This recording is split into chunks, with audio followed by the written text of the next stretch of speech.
CCN news, एक पाऊल महाराष्ट्रासाठी।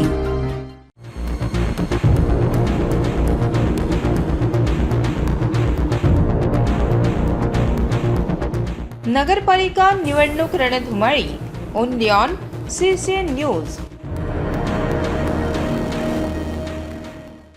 भारतीय जनता पार्टीचे प्रभाग 9चे उमेदवार दत्ता सुसर व ज्योती वाडेकर तथा नगराध्यक्ष पदाचे उमेदवार पंडित दत्ता देशमुख यांच्या प्रचारार्थ आयोजित कॉर्नर मीटिंगला नागरिकांच्या मिळालेल्या प्रतिसादामुळे या प्रभागामध्ये भारतीय जनता पार्टीचे विजयाचे स्पष्ट संकेत मिळत आहेत।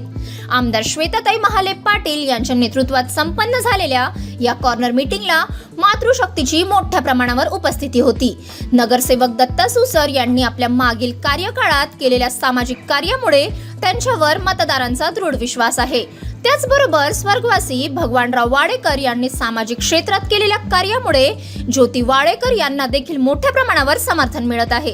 यावेळी बोलताना आमदार श्वेताताई महाले यांनी विकास निधी कमी पडू देणार नसल्याची ग्वाही उपस्थित नागरिकांना दिली। आवाहन करणार आहे। प्रभाग 9-2 म्हणजे परवाना होऊ घातलेल्या नगरपालिकेच्या निवडणुकीमध्ये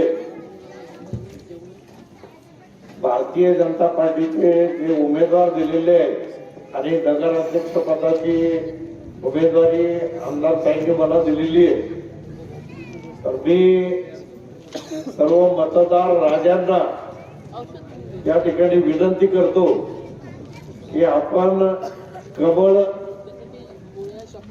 या निशाणीवर शिक्का मारून त्या ठिकाणी भारतीय जनता पार्टीच्या उमेदवारांना प्रचंड बहुमताने विजयी करावं करायचं आणि या आंदोलनातून जनतेला जे हवं ते देण्याचं काम भारतीय जनसंघापासून भारतीय जनता पार्टीपर्यंत आपण सगळे आपल्या सगळ्यांच्या पाठिंब्याने करत आहोत। आता पहिल्यांदा वेळ अशी आहे की आपण आपल्या हक्काच्या माणसाकडून सगळ्या प्रकारच्या गोष्टी करू शकतो। ज्या काँग्रेसने 60 वर्षात काही केलं नाही, केला असेल तर केवळ भ्रष्टाचार केला। इतकाच महसूल, इतकाच व्यापार, इतकाच धंदा असताना आपल्या कोणत्याही भगिनीला 2 रुपये सुद्धा महिन्याचे कधी पाठवले नाही। ज्या शासनाने एवढे काम मुठभर रस्ता व्हायचा काँग्रेसच्या राज्यात, आता हातातभर रस्ते होतात आणि तरी लाडक्या बहिणीला 1500 रुपये देण्याची नियत ज्या सरकारची आहे, अशा 1, 2, 3 इंजिन लागलेले आता 4थं इंजिन हे जर जोडलं तर हा रथ जो आहे मला वाटतं तो अतिशय सुरळीत आणि जे काही आपले या नगराच्या विकासाचे स्वप्न आहे, आपल्या स्वतःच्या विकासाचे स्वप्न आहे, ते पूर्ण करण्याचं सामर्थ्य आहे फक्त भारतीय जनता पार्टीत आहे। आणि त्याला जर आपल्याला जोडून घ्यायचं असेल तर एकच इलाज आहे, 3 बटणं कमळाचे जिथं जिथं सापडतील तिथं तिथं दाबायचे आणि आपला विकास, आपला स्वार्थ आपण साधून घ्यायचा। 1000, 2000, 4000 रुपयासाठी आपली मतं विकत बसण्यापेक्षा 1500 रुपये देणाऱ्या सरकार निवडा, जे आपल्या विकासासाठी झटल, लाखो रुपयाचा फायदा आपला करून देणार आहे। ताई या ठिकाणी विस्तृत सांगते, परंतु ज्या लोकांना गरज आहे त्या लोकांच्या विजेची गरज येणाऱ्या काळात जर भागून घ्यायची असेल, ती विद्युत योजना जर आपल्याला घ्यायची असेल तर आपल्याला कमळाचं बटन दाबल्याशिवाय कुठलाही पर्याय नाही, हे या ठिकाणी निक्षून आपल्याला सांगतो। परत एकदा विनंती करतो की दोन्ही नगरसेवक आणि आपल्या नगराध्यक्षाचे 3ही कमळाचे बटन दाबा आणि प्रचंड बहुमताने भारतीय जनता पार्टीला विजयी करा। त्यानंतर आपल्या मनात जे जे काही आहे, जी स्वप्न आहे आपली, ती स्वप्न पूर्ण करण्याचं दायित्व जे ते ताई या ठिकाणी स्वीकारतील ही खात्री आपल्याला देतो आणि माझ्या शब्दांना विराम देतो। धन्यवाद। हा भाग सर्वात आधी विचार केला तर पुणे नगर, गजानन नगर संतांची भूमी मानल्या जाईल। या ठिकाणी सद्भावनेचा विचार लोकांच्या मनात येतो। जागृत समाज या ठिकाणी आहे, हा समाज शिक्षित आहे। इथलच्या उंच इमारती तुमचे एकतेचं दर्शन या ठिकाणी घडवतात। ज्या ठिकाणी माणसं मोठे असतात, ज्या ठिकाणी विचार मोठे असतात, त्या ठिकाणी परिवर्तन हे कोणत्याही स्थितीत परिवर्तन होत असते। आणि खऱ्या अर्थानं या शहराचं परिवर्तन घडवायचं असेल तर तुमची ताकद यांच्या पाठीमागे आपल्याला ठेवावं लागेल। दुःख वाटते मला या ठिकाणी प्रस्थापित राजकारण्यांनी हा कालचा काही भाग लोकांना जमिनी म्हणून दिल्या, परंतु आज रोजी त्या मालकी हक्काच्या जमिनी त्यांना दिलेल्या नाही।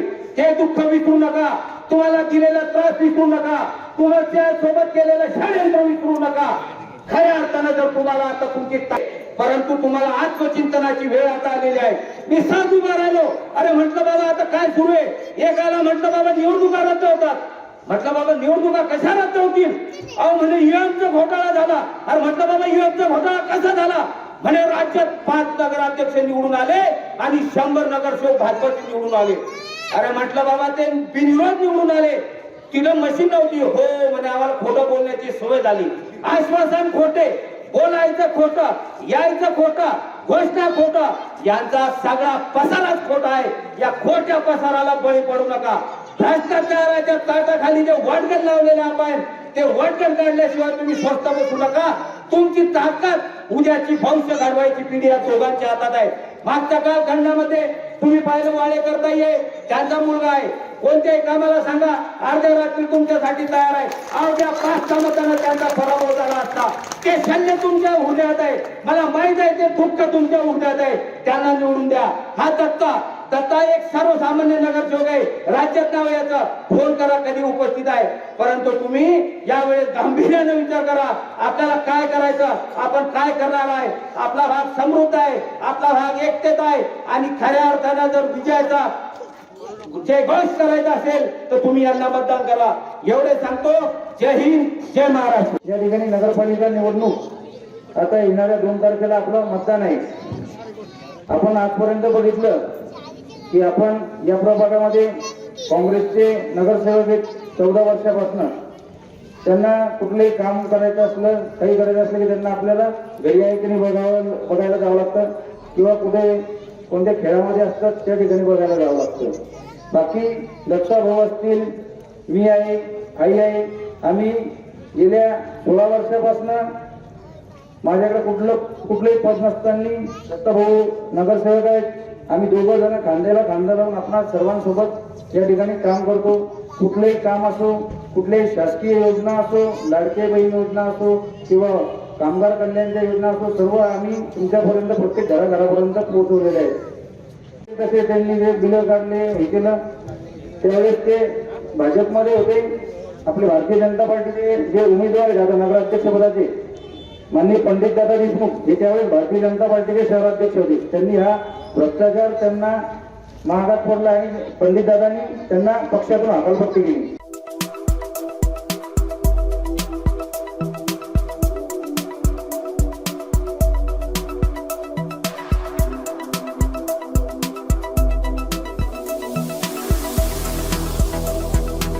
तसंच आपल्या भागातील महत्त्वाच्या बातम्या पाहण्यासाठी CCN न्यूज डेस्क चॅनलला सबस्क्राईब करा आणि बेल आयकॉन प्रेस करा.